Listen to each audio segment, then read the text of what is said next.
What are some of your go-to energy drinks?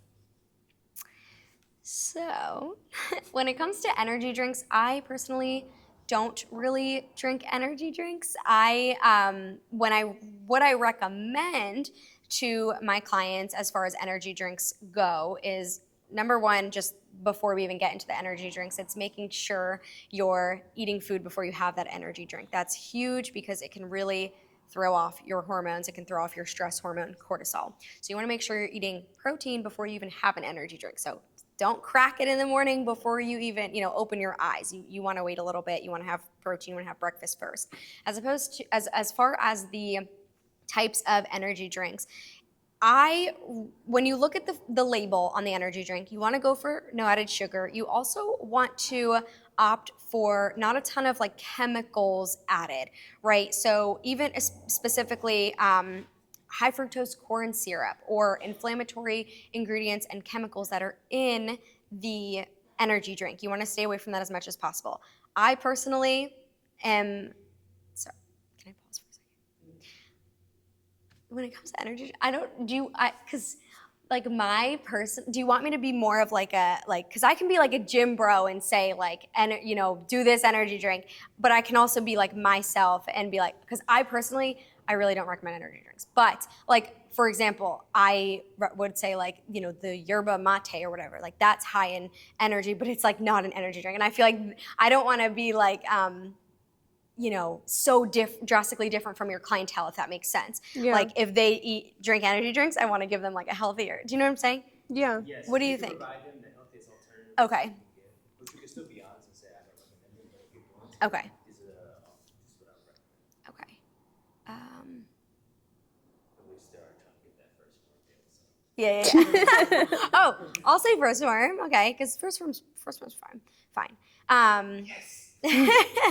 So yeah, when it comes to energy drinks, I personally am not a huge fan of energy drinks. Caffeine just metabolizes very fast in my body and it does not make me feel the best. I get really jittery and I don't love the feeling I get. But if you want to have energy drinks, I love First Form's energy drink. I also love anything. When you're looking at an energy drink in general, you just want to make sure there's not a ton of added sugar. You want to make sure there's no high fructose corn syrup and there's no unnecessary chemicals, colors, red 40, blue number one. You don't want those things in your energy drink. So you want to make sure it's a clean source of caffeine, and you want to make sure if there's going to be, anything added, it's vitamins and minerals that are beneficial to you, as well as making sure that the type of sweetener they use is not only something like high fructose corn syrup, like an added sugar like that, but I tend to recommend to stay away from some of the like sucralose, aspartame, things like that, because that can have some issues, cause some issues in your digestive system. But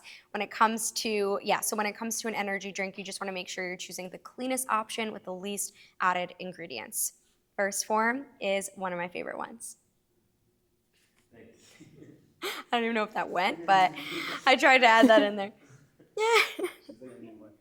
I'm like, I love it. I don't even know what their ingredients are like, but I think they're good. Have you had it? You said you haven't had it? No, but I recommend like Promix, if you've ever heard of that brand. It's a very clean brand. Yeah, most people don't know about the brands that I like recommend usually because they're very like strange. Are they like very niche, like small?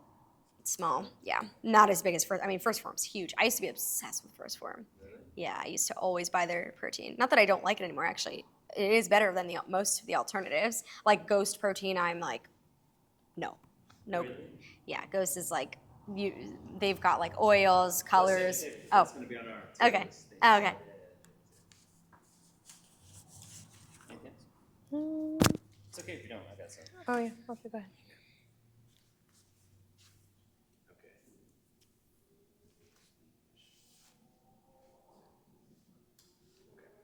A speed round?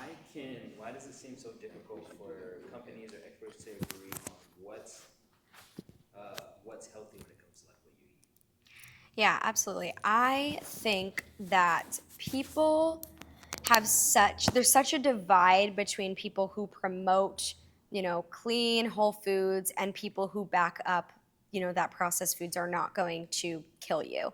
Now, I am like I trend towards the side of eating whole unprocessed foods, because from a hormonal internal health standpoint, that's going to benefit your body way more than eating processed foods. But I do not think eating processed foods is also going to, kill you in an instant. It's not the worst thing ever. What's the problem is if you're over and over and over eating these highly processed foods with inflammatory ingredients, you're not going to maximize your body composition, and you're not going to improve your internal health whatsoever. Your digestion is probably going to be trash.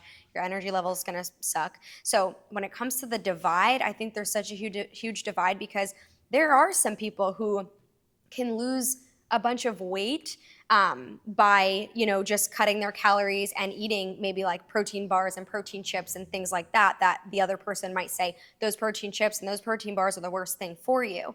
But when it comes to, it all depends, I think, on where they started and how they got to where they are at. So for example, somebody who's already lost the weight, they've improved their internal health, eating the processed foods is not going to benefit their body. It's going to make them feel worse. Whereas somebody who's never tried to cut out processed foods, who keeps them in their diet, they don't know what it's like to not have those in their diet. So that's why I think there's such a divide, because it depends on where you're starting and like what your goal is. And I guess kind of what's gotten you to that place. So if eating processed foods has never affected you, it's most likely because you don't know what it's like to fully cut them out and experience having, like a clean slate with your nutrition and only eating whole foods, versus people who do cut out all these processed foods and really are specific with it. When we add those things back in, whether it's a protein bar, protein chips, we feel that. We can feel the way that it's,